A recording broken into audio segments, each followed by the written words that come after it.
Dear student, आज हम चर्चा करेंगे धर्म सुधार आंदोलन पर। धर्म सुधार आंदोलन, जैसे कि इस शब्द से प्रतीत होता है कि धर्म में सुधार, अर्थात धर्म में सुधार हेतु आंदोलन, जिसे हम धर्म सुधार आंदोलन कहते हैं। अंग्रेजी में इसके लिए एक सामान्य शब्द प्रयुक्त होता है, रिफॉर्मेशन।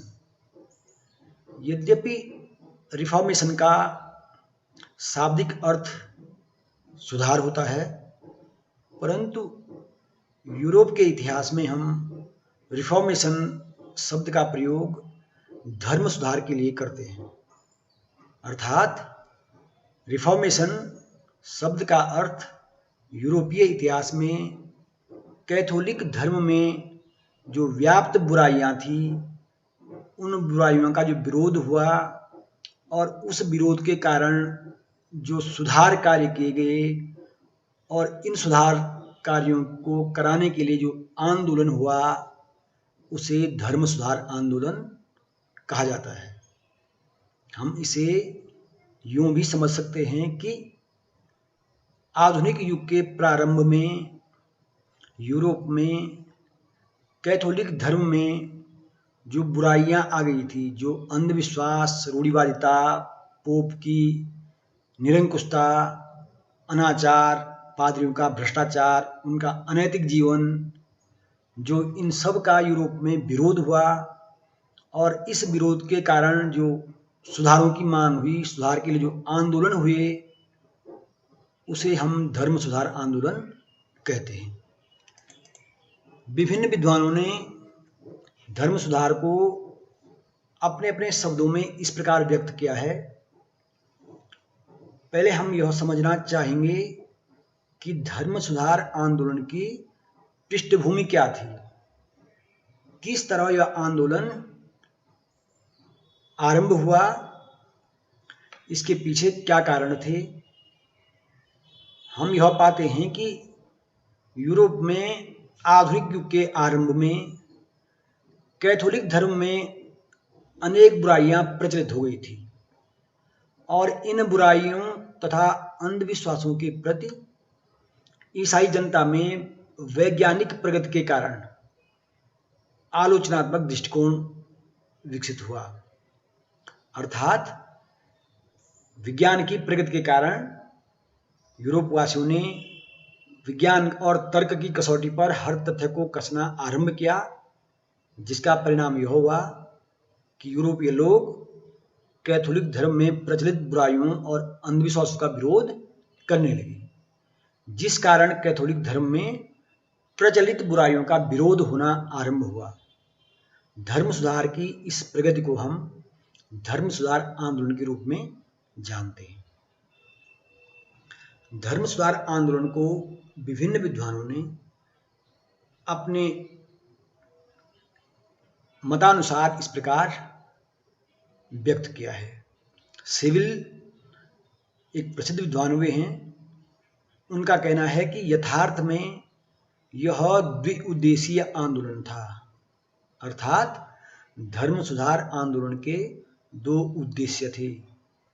प्रथम था ईसाइयों के जीवन का नैतिक उत्थान कराना तथा दूसरा पोप की सत्ता को कम करना। वास्तव में उस समय पोप की सत्ता सर्वोच्च थी। पोप राजनीतिक सत्ता से भी ऊपर था। दूसरा मत है फर्ग्यूसन ब्रून का। फर्ग्यूसन ब्रून की मान्यता है कि वास्तव में यह आंदोलन यूरोप की प्राचीन रूढ़िवादिता के विरोध में था। यद्यपि 13वीं शताब्दी में चर्च की व्यवस्था में कुछ परिवर्तन हुए थे, किंतु ये परिवर्तन आधुनिक युग की आवश्यकताओं के अनुरूप नहीं थे। अर्थात यूरोप की जनता कैथोलिक चर्च में व्याप्त रूढ़िवादिता, भ्रष्टाचार, अनैतिकता का विरोध कर रही थी और इस हेतु परिवर्तन चाहती थी। और इन्हीं परिवर्तनों के कारण यूरोप में धर्म सुधार आंदोलन हुआ। फिशर का मानना है कि प्रोटेस्टेंट जो धार्मिक आंदोलन था,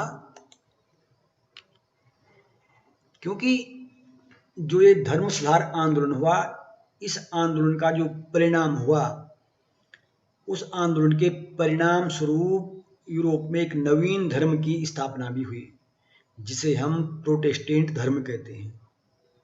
फिशर का तात्पर्य इसी प्रोटेस्टेंट धर्म से है, इसलिए फिशर कहते हैं कि प्रोटेस्टेंट धार्मिक आंदोलन पोप की धार्मिक निरंकुशता, पुरोहितों का अर्थ हुआ अर्थात पादरियों के विशेष अधिकारों व भूमध्य सागरीय जातियों के वंशानुगत असहिष्णु धर्म, यहाँ पर असहिष्णु धर्म का संबंध कैथोलिक धर्म से है, के विरुद्ध एक विद्रोह था। अर्थात जो धर्म सुधार आंदोलन है, इसे हम प्रोटेस्टेंट धार्मिक आंदोलन भी कह सकते हैं, क्योंकि इसी धर्म सुधार आंदोलन के परिणाम स्वरूप प्रोटेस्टेंट धर्म की स्थापना हुई। और ये जो आंदोलन हुआ वो पोप की निरंकुशता के विरुद्ध तथा पादरियों के विशेषाधिकारों के विरुद्ध हुआ, जिसमें भूमध्य सागरीय जो वंशानुगत जो कैथोलिक धर्म उस समय था, वो अन्य धर्मों को बर्दाश्त नहीं करा था, या हमें कहें कि कैथोलिक धर्म में एक निरंकुशता चरम पर थी, जिसके विरुद्ध यह आंदोलन हुआ। इस आंदोलन में एक ओर पादरियों के अधिकारों और स्वत्वों के विरुद्ध लौकिक विद्रोह का रूप धारण किया, और दूसरी ओर इसने धार्मिक पुनरुत्थान,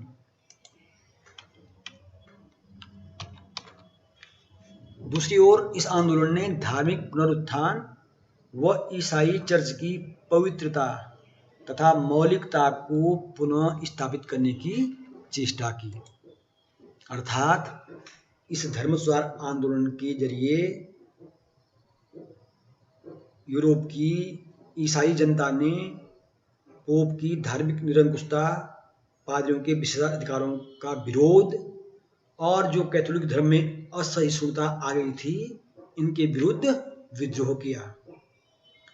इस कारण इस विद्रोह का स्वरूप लौकिक हो गया, अर्थात लोक मानस ने इसको समर्थन दिया, और जिसके परिणाम स्वरूप ईसाई धर्म में धार्मिक पुनरुत्थान हुआ और चर्च की पवित्रता तथा उसकी मौलिकता को पुनः स्थापित करने का प्रयत्न किया गया। अब प्रश्न उठता है कि यूरोप में इस धर्म सुधार आंदोलन के कारण क्या थे। इन कारणों पे हम चर्चा करेंगे तो हम पाते हैं कि उस समय यूरोप में जो पोप था, पोप कैथोलिक धर्म का सर्वोच्च धर्मगुरु होता है, और उसका निवास रोम में तब भी था और आज भी वेटिकन सिटी में पोप का निवास है। तो उस काल में पोप का जो जीवन था और जो चर्च गिरजाघर थे, उनमें कई बुराइयां आ गई थी। उस युग में पोप का अनैतिक जीवन और भ्रष्ट जीवन था। इस संदर्भ में विभिन्न जो पोप रहे हैं, उनके भ्रष्ट आचरण और अनैतिक जीवन का विवरण कुछ इतिहासकारों ने इस प्रकार दिया है। जैसे 1492 से लेकर 1503 ईस्वी तक पोप अलेक्जेंडर षष्ठम था। पोप अलेक्जेंडर षष्ठम का जीवन अनैतिक तथा पूर्णतया भ्रष्ट था। वह अपने पुत्र और पुत्री के लिए अचल संपत्ति प्राप्त करने का निरंतर प्रयत्न करता था। इस कारण जो पोप का एक अनैतिक कृत्य था, जनता का उनसे विश्वास कम हो गया था। इसी तरह जूलियस द्वितीय, जो पोप अलेक्जेंडर षष्ठम के बाद पोप बना, वह पहले एक सैनिक था, इसलिए उसकी रुचि जो है सेना को संगठित और अपना राज्य संगठित करने में थी, और वह भी अनैतिक रूप से अपनी इच्छाओं की पूर्ति करना चाहता था। इसी तरह जूलियस द्वितीय, जैसे हमने बताया कि उसका जीवन भी एक प्रकार अनैतिक और भ्रष्ट था, और उसका उत्तराधिकारी लियो दसम। आपको यह मैं बताना चाहूँगा कि लियो दसम के समय ही यूरोप में धर्म सुधार आंदोलन हुआ। लियो दसम अपने समय, उसका जीवन अत्यंत विलासितापूर्ण था। उसमें त्याग और धार्मिकता का कहीं कोई भी अंश विद्यमान नहीं था। उसका जीवन नितांत भ्रष्ट था, और इस कारण जनता उससे घृणा करती थी। साथ ही पोप ने नवीन गिरजाघर के निर्माण के लिए क्षमा पत्रों का विक्रय करने का प्रयत्न किया, और इन सब कारणों से सर्वत्र पोप के भ्रष्ट जीवन, अनैतिकता, इनका विरोध होने लगा। क्योंकि पोप के पास कई विशेष अधिकार होते थे, इस कारण कोई भी व्यक्ति सीधे पोप का विरोध नहीं कर पाता था। पोप के पास एक विशेष अधिकार यह था कि पोप कम्युनिकेशन के अधिकार के अंतर्गत किसी भी व्यक्ति को धर्म से बहिष्कृत कर सकता था, और यदि कोई व्यक्ति धर्म से बहिष्कृत हो गया तो अन्य ईसाइयों की यह नैतिक जिम्मेदारी थी, ईसाई शासक वर्ग की यह नैतिक जिम्मेदारी थी कि वह उस बहिष्कृत व्यक्ति को जीवित जला दे। और इसलिए जो भी व्यक्ति धर्म से बहिष्कृत होता उसको जीवित जला दिया जाता था। यहाँ तक कि यदि किसी राजा को भी पोप धर्म से बहिष्कृत कर देता तो उसे भी सिंहासन छोड़ना पड़ता था, तथा उसे भी जिंदा जला दिया जाता था। इस कारण कोई भी राजा और कोई भी व्यक्ति पोप का विरोध नहीं कर पाता था। साथ ही पादरियों का जीवन भी अत्यंत भ्रष्टाचारपूर्ण था। पादरी धन के लिए विभिन्न प्रकार से धन वसूलते थे। वैसे भी उस समय यूरोप में चर्च कई प्रकार के कर लेता था, और इन करों से जो आय होती थी उस आय पर चर्च के पादरी अपना भ्रष्टाचारपूर्ण, भोग विलासपूर्ण जीवन व्यतीत करते थे, जिससे समाज में पादरियों के प्रति आदर भाव कम हो गया था। अगला कारण आता है शासक वर्ग की प्रवृत्ति। क्योंकि पोप की सत्ता सर्वोच्च थी, पोप किसी भी शासक को उसके पद से हटा सकता था। इस कारण कोई भी राजा या कोई भी शासक पोप की शक्तियों पर अंकुश लगाना चाहता था। कोई भी शासक नहीं चाहता था कि पोप के पास इस प्रकार की शक्तियां रहें कि वह उनका दुरुपयोग करे, वे शक्तियां राजनीतिक क्षेत्र में हस्तक्षेप करें। क्योंकि पुनर्जागरण के पश्चात यूरोप में राष्ट्रीय राज्यों का उदय हुआ। राज्यों ने अपनी स्वतंत्र सत्ता स्थापित की, और ये राज्य पोप की असीमित शक्ति को अपने लिए खतरा समझते थे। क्योंकि बहुत बार पोप ने राजनीतिक क्षेत्र में भी हस्तक्षेप किया, जिस कारण शासक वर्ग का पोप से टकराव होता रहता था। इसलिए शासक वर्ग भी चाहता था कि पोप की शक्ति पर नियंत्रण स्थापित हो।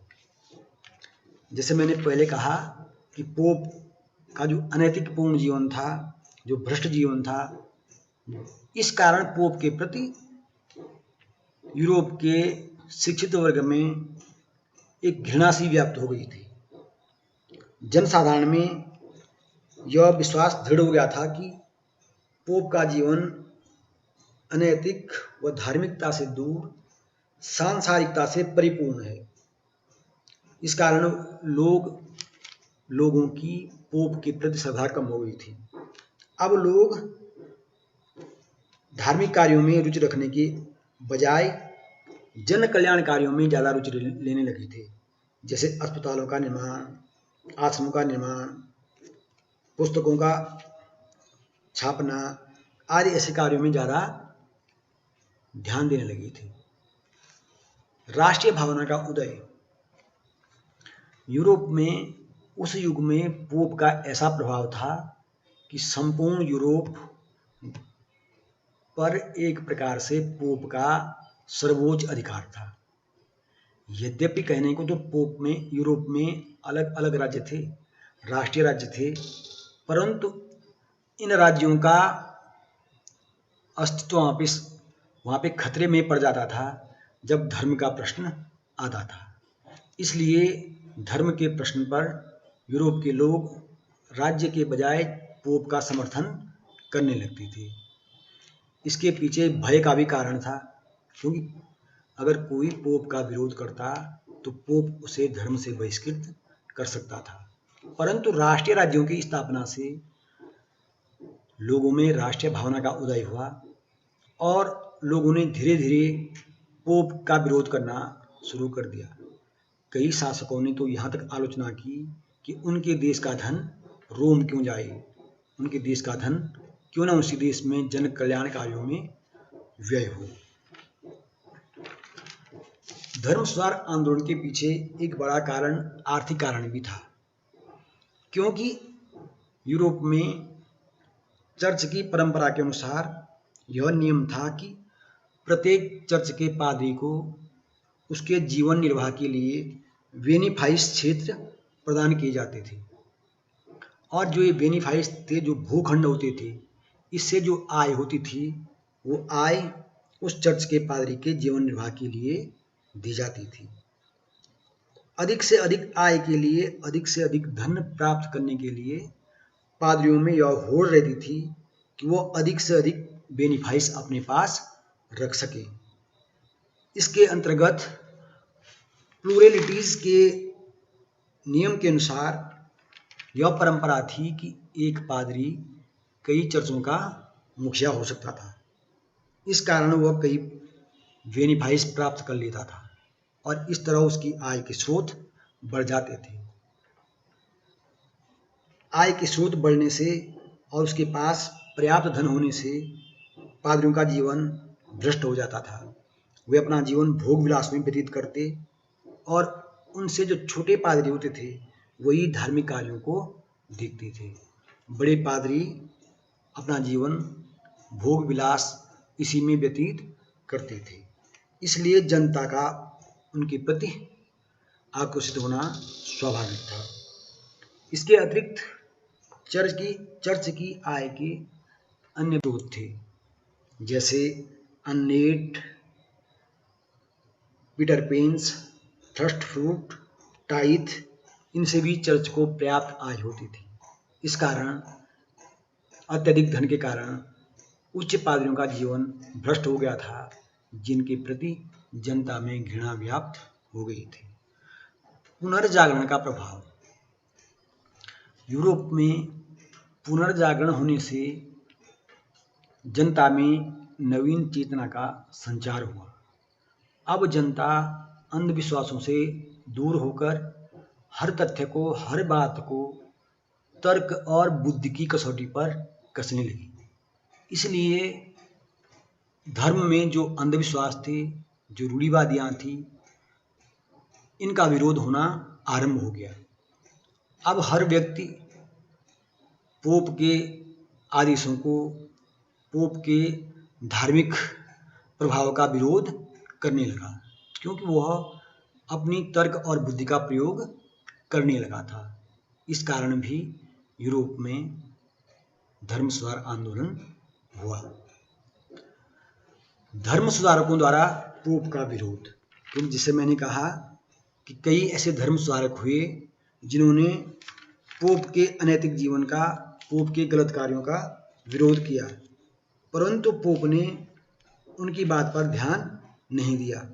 इसका परिणाम यह हुआ कि कालांतर में यह विरोध एक जन आंदोलन के रूप में स्थापित हुआ और इसका परिणाम धर्म सुधार आंदोलन के रूप में हमारे समक्ष आया।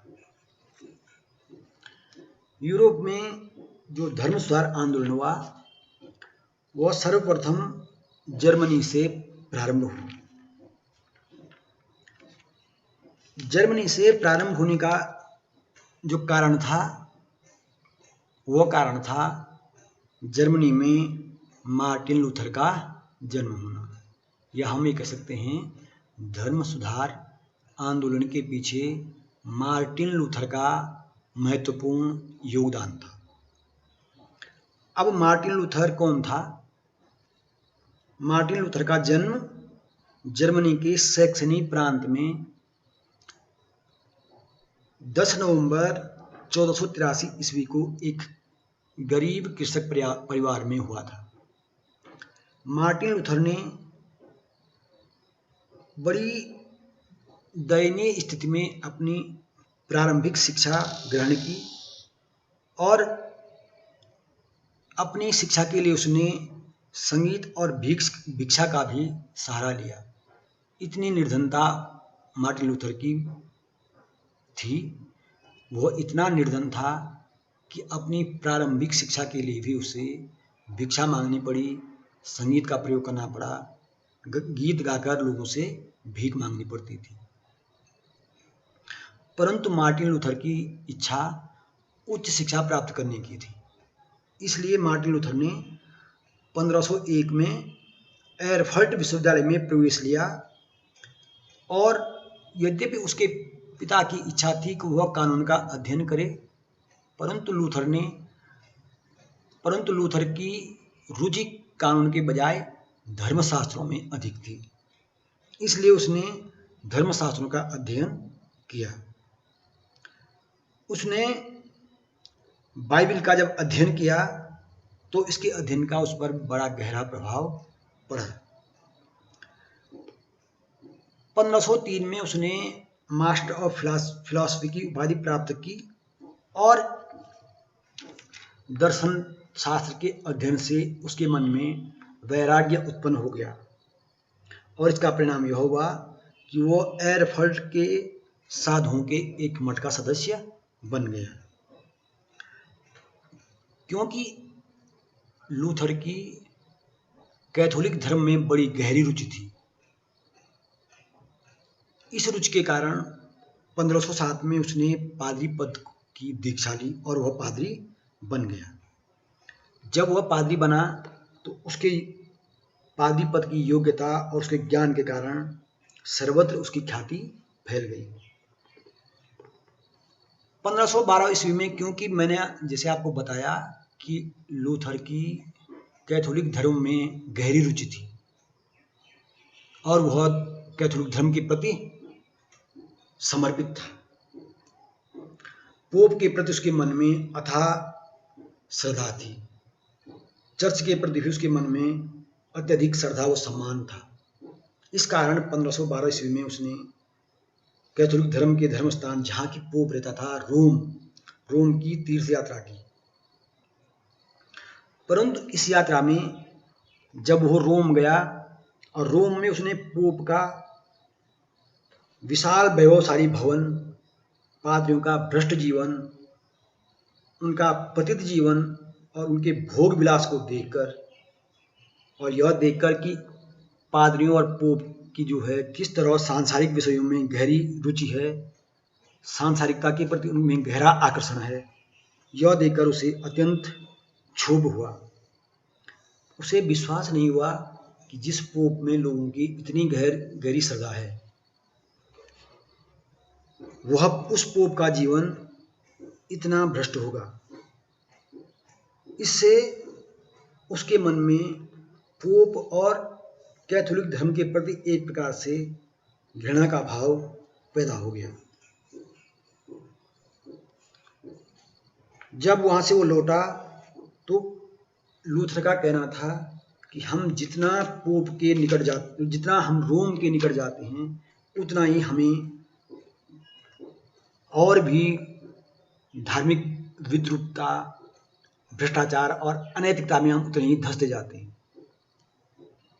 इसका परिणाम यह हुआ कि उसे पोप के प्रति अश्रद्धा उत्पन्न हो गई, पादरियों के जीवन से उसे घृणा हो गई। उसी समय एक महत्वपूर्ण घटना घटित हुई कि 1517 ईस्वी में पोप लियो 10 ने अपने प्रतिनिधि टेंट जेल को जर्मनी में क्षमा पत्रों की बिक्री के लिए भेजा। वास्तव में एक्चुअली पोप सेंट पीटर का एक विशाल गिरजाघर निर्मित करना चाहता था। पोप लियो 10 सेंट पीटर के गिरजाघर का निर्माण करा रहा था और इस गिरजाघर के निर्माण के लिए उसे धन की आवश्यकता थी। इस धन संग्रह के लिए पोप ने क्षमा पत्रों की बिक्री का कार्य किया और यूरोप में जगह जगह विभिन्न राज्यों में अपने प्रतिनिधि क्षमा पत्रों की बिक्री के लिए भेजे। पोप का मानना था कि वह क्षमा पत्रों की बिक्री इसलिए कर रहा है कि प्राप्त धन से वह पीटर के गिरजाघर का निर्माण कर सके, इसलिए उसे क्षमा पत्र बेचने का अधिकार प्राप्त था। इससे पूर्व जो क्षमा पत्र या जो क्षमा प्राप्त होती थी चर्च द्वारा या पोप द्वारा, वो इस बात पर निर्भर करती थी या पोप अथवा चर्च का मानना ये था कि कोई व्यक्ति यदि सच्चे मन से प्रायश्चित कर ले तथा अपने जीवन को सत्कर्मों में शेष जीवन को सत्कर्म करने में लगा दे तो ईश्वर उसे क्षमा कर देगा। परंतु जब पोप लियो 10 ने क्षमा पत्र बिक्री किए और यह कहना शुरू कर दिया कि जो भी क्षमा पत्र खरीदेगा पोप को ईश्वरीय अधिकार प्राप्त है कि उसके समस्त पाप क्षमा हो जाएंगे, तो यह तथ्य कई विद्वानों को समझ में नहीं आया। उनका मानना ये था कि ईश्वर द्वारा किसी भी व्यक्ति के पापों को क्षमा तभी किया जा सकता है जब वो सच्चे मन से प्रायश्चित करे, न कि क्षमा पत्र खरीदने से। लूथर का स्वयं मानना था कि पाप से मुक्ति ईश्वर में आस्था और ईश्वर की कृपा से ही संभव है, न कि पोप के क्षमा पत्र खरीदने से। इसलिए मार्टिन लूथर ने पोप के क्षमा पत्रों की बिक्री का विरोध किया और विटेनबर्ग के गिरजाघर में क्षमा पत्रों की बिक्री के विरोध में 95 प्रश्नों की एक सूची टांग दी।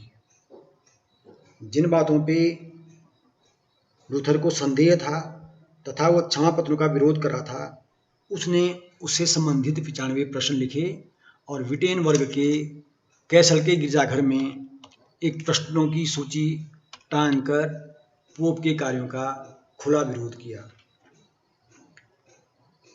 उसने स्वयं पोप को शास्त्रार्थ की चुनौती दी। इससे जैसे ही यह समाचार पोप को प्राप्त हुआ तो पोप ने लूथर के विरुद्ध कार्रवाई करने का प्रयत्न किया, परंतु इससे पहले पोप ने एक विद्वान जोहन को लूथर से शास्त्रार्थ के लिए भेजा और लूथर और जोहन के बीच शास्त्रार्थ हुआ। इस शास्त्रार्थ में लूथर ने स्पष्ट किया कि पोप की सत्ता का आधार ईश्वरीय नहीं था, बल्कि यह आधार मानवीय था। और साथ ही यह भी लूथर ने स्पष्ट किया कि पोप भूल से परे नहीं है, अर्थात पोप द्वारा भी भूल हो सकती है। पोप ये नहीं कह सकता कि वो जो कह रहा है वो ईश्वरीय शब्द है, परंतु इसके विपरीत पोप का यही मानना था कि पोप के जो शब्द हैं वो ईश्वरीय हैं, इसलिए उनका विरोध नहीं किया जा सकता।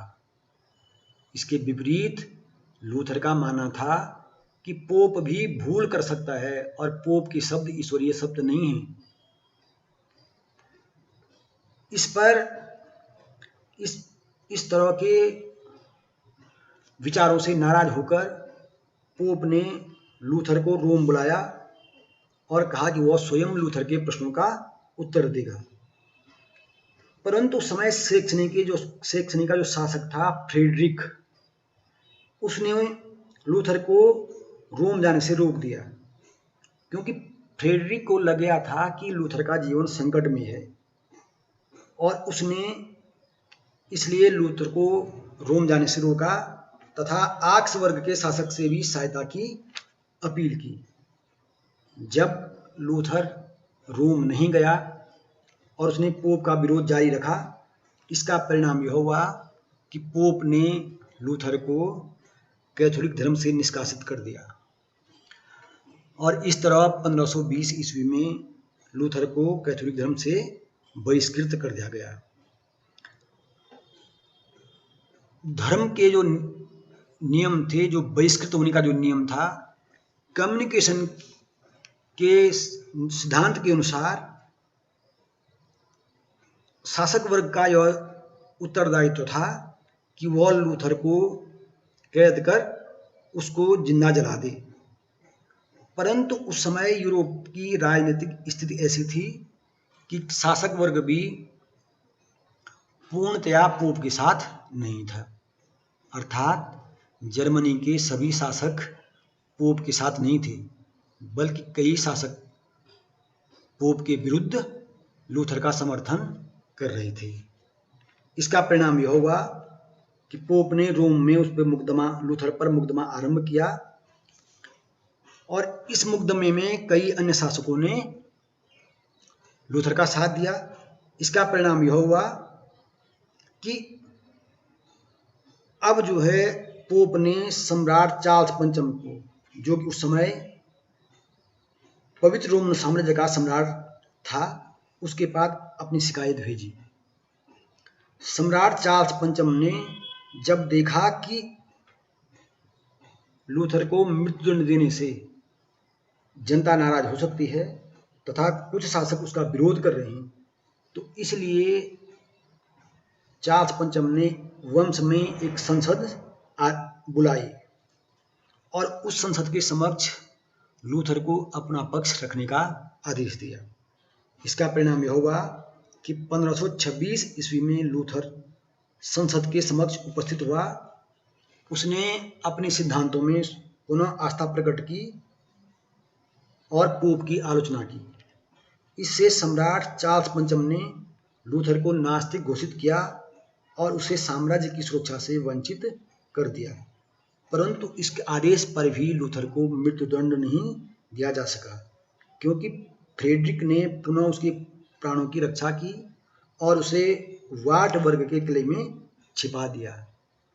इस बीच लूथर ने जर्मन भाषा में बाइबल का अनुवाद किया। पुनः संसद जो चलती रही, 1529 में वंश में दूसरी संसद की बैठक हुई। सम्राट ने धर्म विरोधियों को दंड देने का आदेश दिया, परंतु जर्मनी के कई शासकों ने चार्ल्स पंचम के दंड देने का विरोध किया और उसके विरोध में एक प्रोटेस्ट पत्र, मानी विरोध पत्र, जैसे कि हम जानते हैं अंग्रेजी में विरोध करने को प्रोटेस्ट कहते हैं, तो एक प्रोटेस्ट लेटर, एक विरोध पत्र जो है जर्मनी के अन्य शासकों ने चार्ल्स पंचम को दिया, जिसका परिणाम यह हुआ कि इस बार भी लूथर को मृत्युदंड नहीं दिया जा सका।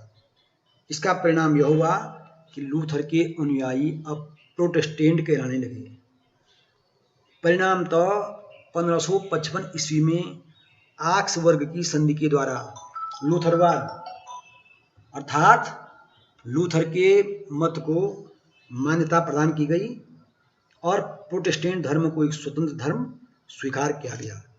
इस तरह यूरोप में प्रोटेस्टेंट धर्म को मान्यता प्राप्त हुई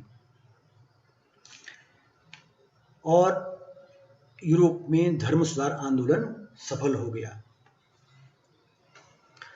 जर्मनी से प्रारंभ हुए इस आंदोलन का प्रभाव यूरोप के अन्य देशों पर भी पड़ा। इंग्लैंड में भी धर्म सुधार हुआ और इंग्लैंड में धर्म सुधार में इंग्लैंड के प्रसिद्ध विद्वान वाइक्लिफ, जिन्होंने पहली बार बाइबल का अंग्रेजी में अनुवाद किया, ग्रोसिन, कोलेट तथा टॉमस मूर ने धर्म सुधार आंदोलन में महत्वपूर्ण योगदान दिया। इसी तरह फ्रांस में धर्म सुधार आंदोलन में पादरी जॉन कैल्विन ने महत्वपूर्ण योगदान दिया और बाद में कैल्विनवाद प्रमुखता से प्रचलित हुआ। स्विट्जरलैंड में जिंगवली ने धर्म सुधार आंदोलन को आगे बढ़ाया और इस तरह यूरोप के विभिन्न देशों में धर्म सुधार आंदोलन प्रचलित हुआ और इस कारण यूरोप में प्रोटेस्टेंट धर्म का प्रचार प्रसार हुआ। धर्म सुधार आंदोलन के जो परिणाम हुए उनमें पहला परिणाम था कि यूरोप में धर्म सुधार के कारण एक नवीन धर्म का उदय हुआ और यह नवीन धर्म था प्रोटेस्टेंट धर्म। दूसरा, धर्म सुधार आंदोलन से राजाओं की शक्ति में भी वृद्धि हुई क्योंकि इससे पोप का प्रभाव कम हुआ। समाज पर भी इसका सकारात्मक प्रभाव पड़ा। अब समाज में धार्मिक अंधविश्वास, रूढ़िवादियों का विरोध होने लगा तथा समाज ने एक सकारात्मक सोच के साथ धर्म को अपनाया और धीरे धीरे यह मांग होने लगी कि वास्तव में कैथोलिक धर्म में सुधार होने चाहिए। इसके साथ ही यूरोप में आर्थिक सुधार भी हुए और साथ ही कैथोलिक धर्म में सुधार के लिए एक प्रतिधर्म सुधार आंदोलन आरंभ हुआ जिसे हम काउंटर रिफॉर्मेशन के नाम से जानते हैं।